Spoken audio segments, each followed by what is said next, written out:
In Pursuit of Truth, this is your host, Sir Patrick Mack. We are back. You're back. I'm back. John's back. The gang is all here. We're going to talk a little bit about the Sochu from the other day, and we got some other headlines to talk about too. John, how'd you like that Sochu? Yeah, I like that. Yeah, I like that too. And we might talk a little bit more about that later on. But first, let me turn you on to something else that happened yesterday. This is a video from downtown LA. Check this out.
Okay, so it's a bit lengthy and I sped it up a bit so that you could get the idea, but it looks like we've got a couple choppers that came down and did what looked to be an extraction exercise in the middle of downtown LA. Now, we could debate till no end whether or not this was a real deal thing or an exercise, and I think it would be a little bit fruitless. I'm not sure if we're going to really know, but what we do know is what we saw, right? And this appears to be the corner of Lucas Avenue and Wilshire Boulevard.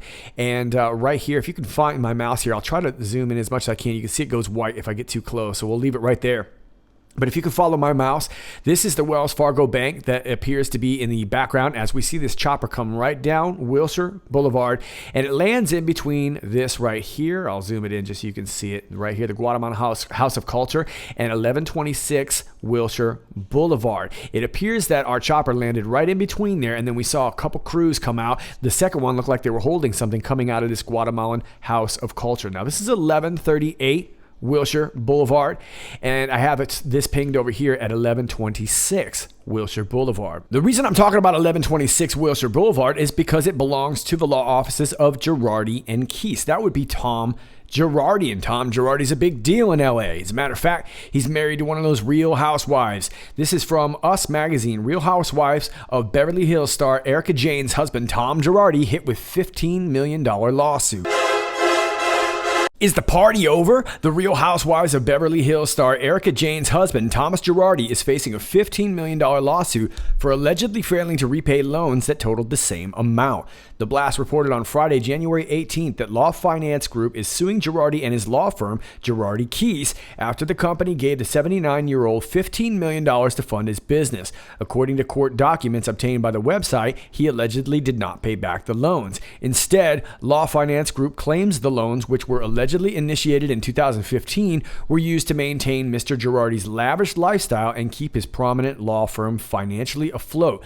Girardi also allegedly refused to complete a repayment plan that the two parties agreed on in August 2018, according to the documents. The Blast reported that Girardi was supposed to make monthly payments by the end of October, along with a $5 million payment by January 1st, 2019. So Tom Girardi takes out a $15 million loan, uses it to fund his baller lifestyle. That doesn't sound very democratic. Well, don't worry, ladies and gentlemen. Tom Girardi is also a giver. This is a group called Ready for Hillary. And it's just another one of these knucklehead campaigns raising money for Hillary and the DNC, talking about all the money they have. They raised over $15 million. Shoot, Tom raised that all by himself there. So we're not going to go into that. But I wanted to point out that some of these people that are financing this program here were some big families. Goldman family, the Bronfman family is mentioned here. There's Sheila and Edgar Bronfman. But if you look down here, you got to scroll way, way down. Warren Buffett is on this list, but I've got him marked right there. Tom Girardi. So, ladies and gentlemen, don't let it be said that Tom Girardi's not a philanthropist. Let's read a little bit more about Tommy G. Thomas Girardi is a successful attorney who gained the limelight in 1999 when he married dancer and singer Erica Jane, a star on the Real Housewives of Beverly Hills. Yes, that's the loving couple right there. Match made in heaven. Austin Carlisle is currently an American musician, singer, and a songwriter. He is the former lead vocalist of Attack, Attack One, and of Mice and Men. Thomas Vincent Girardi was formerly known as Thomas Girardi. That would have thrown me off had you not thrown in that Vincent. Was born on June 3rd, 1939 in Denver, Colorado. Thomas Girardi graduated from Loyola Marymount University in 1961.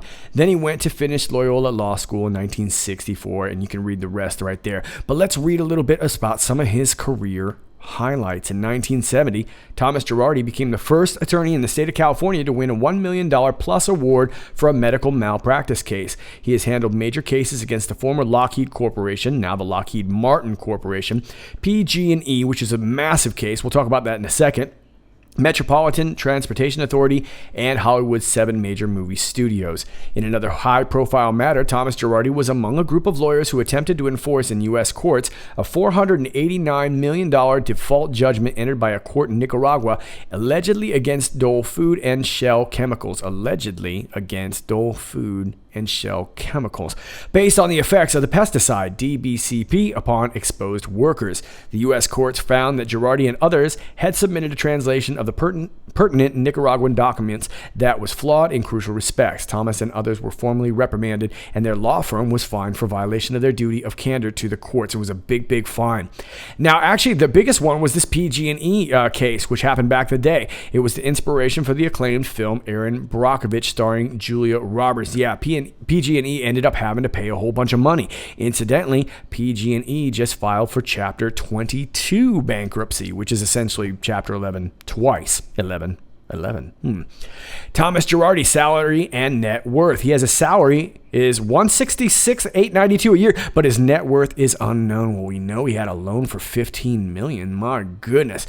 Okay, so there's a little bit about Thomas Girardi. Now, I'd like to mention that this Tom Girardi, although he seems to be a pretty shady cat, it doesn't appear that it's his offices getting raided, at least not to me. Like I pointed out in the map there, it looks like it's on the corner in that building right there, the Guatemalan House of Culture, and that is 1138 Wilshire Boulevard. Now, this seems to be a nonprofit organization, takes in $139,000 in annual revenue, so not a lot, and it employs only 2 people. So I couldn't find a whole lot of connections there. I most certainly didn't find any connections to Tom Girardi, and we don't even really know that this place was raided either. But the owner here is Byron Vasquez, and I didn't find anything shady on him at all either. He did have a GoFundMe set up to raise money for medical supplies to go out to Guatemala, and he was looking to get $20,000. He's only got about $470. So like I said, nothing really nefarious there, but that's where it looked like those guys were coming out of. Now, I suppose if this were an exercise, a couple things could have been possible. They could have been parked right in front of the building and maybe never made any kind of raid in the building or anything like that. They might have just been parked out in front. We don't really know from our vantage point, but that's where they seem to have come out. It looked like a couple groups came out. Now, if they did indeed go in there,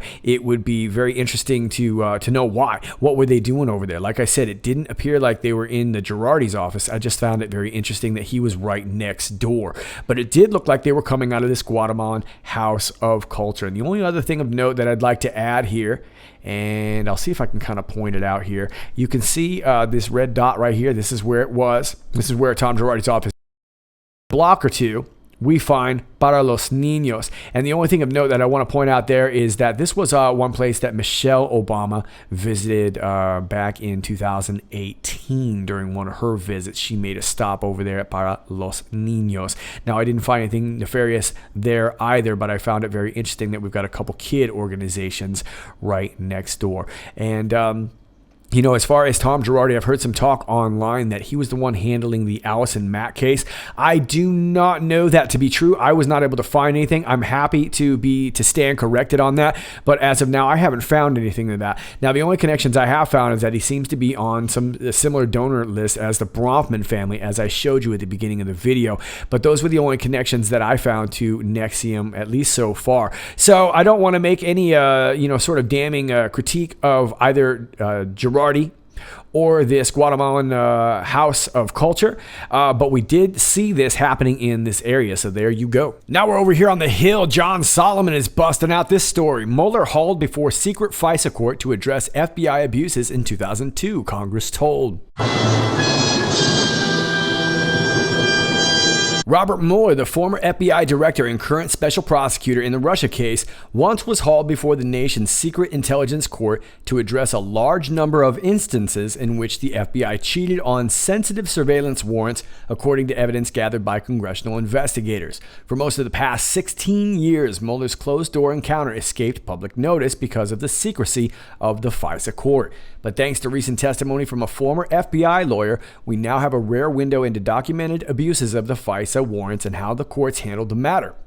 The episode is taking on a new significance as Mueller moves into its final stages of his Russia probe, while evidence mounts that the FBI work preceding his appointment as special prosecutor may have involved improprieties in the securing of a FISA warrant to spy on Donald Trump's campaign in the final weeks of the 2016 campaign. The sin that plagued the FBI 2 decades ago and that now lingers over the Russia case involves the omission of material facts by agents applying for FISA warrants in sensitive counterterrorism and counterintelligence cases. Such omissions are a serious matter at the FISC, because it is the one in court in America where the accused gets no representation or chance to defend himself, and that means the FBI is obligated to disclose evidence of both guilt and innocence about the target of a FISA warrant.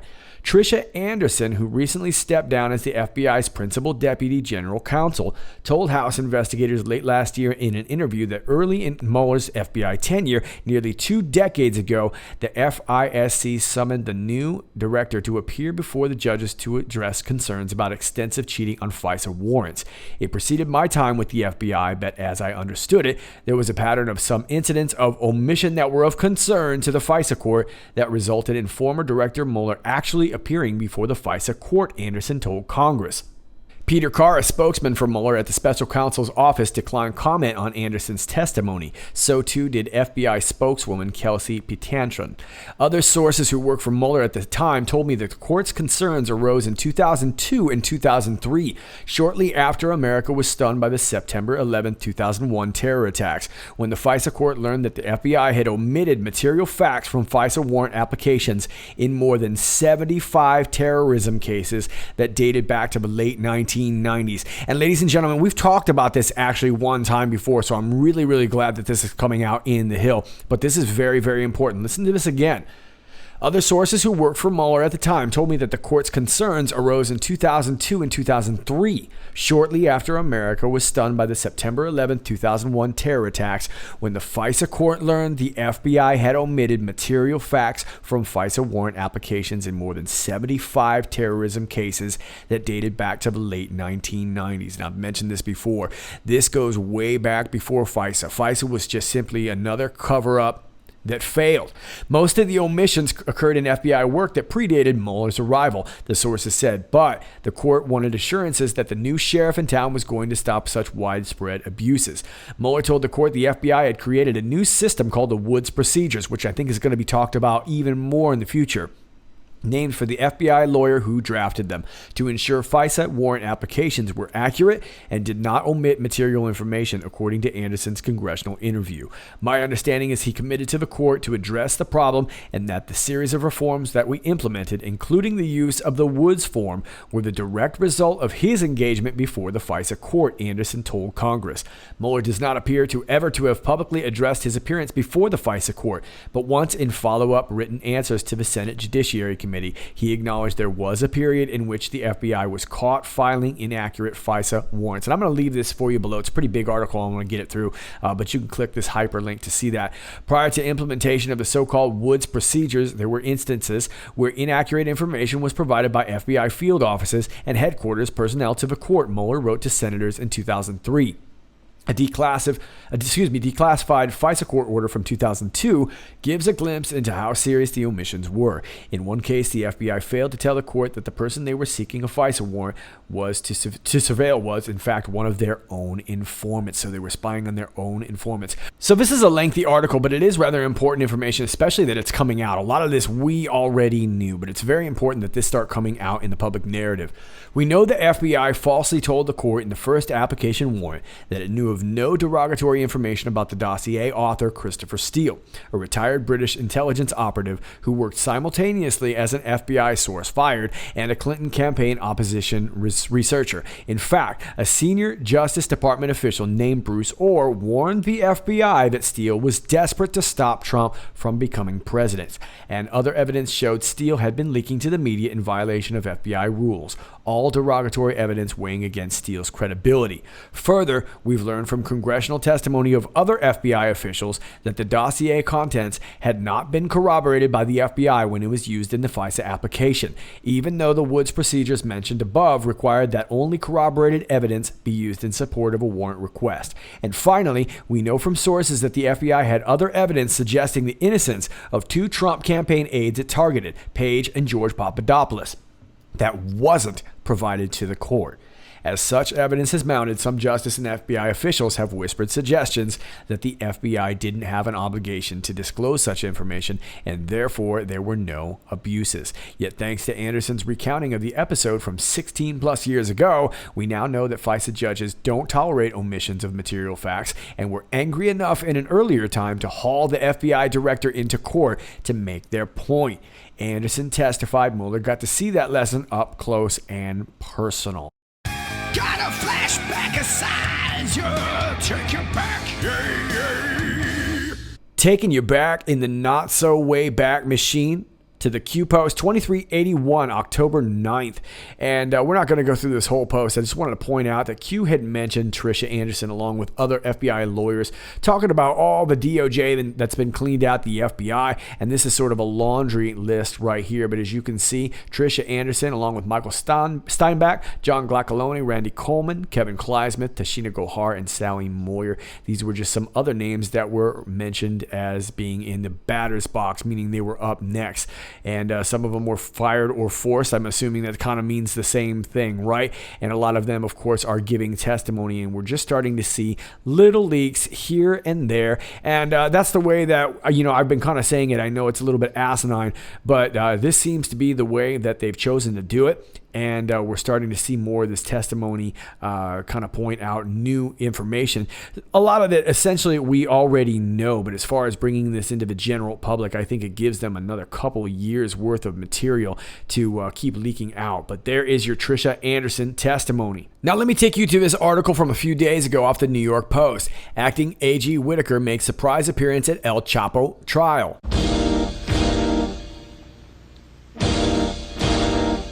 Acting Attorney General Matt Whitaker made a surprise appearance at the trial of drug lord Joaquin El Chapo Guzman on Monday as jurors began the deliberations. Whitaker joined U.S. Attorney Richard Donahue in Brooklyn Federal Court, where he shook hands with prosecutors in the case. His appearance came just after jurors in the case retired to begin discussing the charges against Guzman at the end of the months-long trial. So this should be pretty interesting. I'm surprised that this trial isn't front-page news, but which suggests to me that it probably really should be front-page news. This is a big deal. And of course, I would like to rememberize you too that Q has also mentioned Richard Donahue before. Let me take you back. Got a flashback of signs, take you back, Taking you back this time to May 15th, post 1372. This post right here. Time of publish, 4 a.m. Timing of drop, 4 a.m. 4 a.m. is essentially when all your news media stations get their drops, their scripts sent to them, what they get to talk about for the day. And it's usually the same thing because it's all coming back from the same conglomerate that sends it out in the first place. Fight to reinstall roadblock. Well, what's that roadblock they're talking about? We're talking about this Bloomberg article in regards to Preet Bharara. We're not going to go through this, but again, this was dropped at 4 a.m. Now, Preet Bharara at the time was deciding to make a decision to run for New York AG. That didn't happen. It didn't happen because it ended up being Richard Donahue. Now, this was replacing Eric Schneiderman, and all of you guys probably remember Eric Schneiderman. Nobody likes Schneiderman, right? Former New York AG, and this guy was the roadblock. Why was he the roadblock? Because he was the one that wanted to make sure that NXIVM never got investigated in the first place. And we all know what happened to Eric Schneiderman, right? He was wearing some guy liner, and he liked to slap around women himself. As a matter of fact, some of his victims even mentioned that he sort of reminded them of NXIVM-like behavior. And of course, he's all gone now. And Richard Donahue, this is the very same Richard Donahue that was brought into the picture. What was his background? Well, he's the guy that brings the pain. Let's check him out. He's over here. From January 3rd off of justice.gov, Attorney General Jeff Sessions appoints Richard P. Donahue as interim United States Attorney for the Eastern District of New York. And I just want to read this second paragraph here. As a quote from Jeff Sessions. When I became Attorney General, President Trump gave me clear orders to go after MS-13, stated United States Attorney General Jeff Sessions. Since then, this Department of Justice has been relentless, arresting hundreds of MS-13 members from Los Angeles to Long Island. Today, I'm appointing someone as interim United States Attorney for Eastern District of New York who has tremendous experience prosecuting MS-13, Richard Donahue. As a federal prosecutor for more than a decade, including as criminal chief of that office, he has been involved in the prosecution of gang members, terrorists, and corrupt public officials. Every MS-13 member in Long Island should know Richard Donahue will use all the tools at his disposal to get criminals off our streets. Now, we've talked about him before. I also want to toss in that he was a former Army JAG, and that he was also, here it says right here, Mr. Donahue is currently the Chief Litigation Counsel for California Technologies. I want you to remember that. Back in 2011, this California Technologies teamed up with the Clinton Foundation and the Boys and Girls Clubs of America, where there's kids, there's Clintons. Yeah, committed to a new initiative called Tech Girls Rock. California Technologies made a commitment of $1 million contribution to BGCA over 2 years to support this initiative, which aims to empower and inspire tween and teen girls ages 9 to 13 to discover an interest in technology and ultimately tech-related educational opportunities and careers. Okay, so they're trying to get girls into the tech stuff, or is it more important they're either trying to get the boys out? Don't really know, but this was back in 2011. And like I would say, I did a video on this probably around the 3rd or the 4th of January, I think. So you could check that if you want to get more information on this California Technologies. But it looks like Richard Donahue might have been privy to some of the goings on with the Clinton Global Initiative. And finally, I want to leave you with a few thoughts from yesterday's State of the Union address. If you have not watched my video from yesterday, please go ahead and check that out. I tried to take most of the main talking points and condense it into a video. Would have loved a lot more time with it, but of course it comes out later on in the evening in the United States. So I wanted to make sure you got it out for yesterday. So for some of you who like to wake up and have your coffee with my videos. But yeah, overall, I thought it was great. President Trump handled himself really nicely. Of course, he had a little bit of resistance there from the Butthurt Brigade, but they were pretty well behaved. There they are right there, charming little crew. I guess they were wearing white in support of the suffragette movement, which is really, really odd. They didn't, however, seem to be too thrilled with the idea of canceling out this whole late-term abortion thing, which is, let's face it, that's going to be a real big sticking point when it comes to re-election, but that's on them. So overall, I thought it was great. I love the way that President Trump really laid out the sensible application of the border security, which we all knew was going to be a dominant topic in his speech. And I also really appreciated that he called out, wanting to end this late-term abortion thing all over, and really calling everybody out right there on Front Street on national TV. So I think anybody who watched was able to see that. Now, shame on whitehouse.gov. They did not pan to the crowd when everyone else was cheering, and you saw the Butthurt Brigade sitting there still. I know some other channels did, but I was really upset considering this was the White House's official feed. But nevertheless, a great speech all the way around. Now, if you thought all that drama, all the reactions and all the different things that were going on, if you thought that was something, that was just the opening act. Yeah, that's right. Chuck Schumer said the main act was coming afterwards. That's right. Stacey Abrams was going to make her rebuttal. Oh my goodness, the drama unfolds. How about that? And he's a regular P.T. Barnum, isn't he? Watch him sell this. Ladies and gentlemen, I present to you your feature presentation. Well, I want to thank President Trump for being the warm-up act. Now we have the real show, the great Stacey Abrams from the state of Georgia.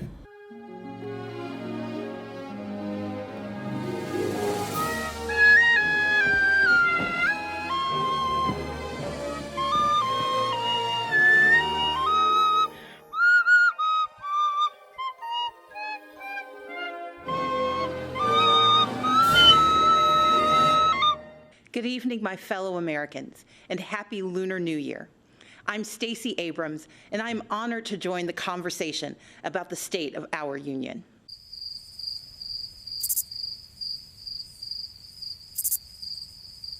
And may God bless the United States of America.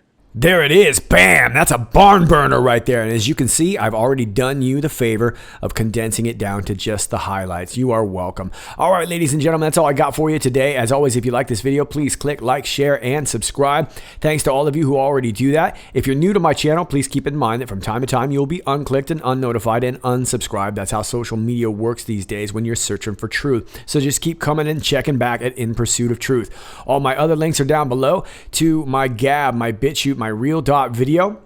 I wanted to let you also know that my BitChute is not loading very well as of late, so I might have to skip a few videos here and there. Sometimes it just can go for hours and not upload. Having lots of problems really across all the platforms lately.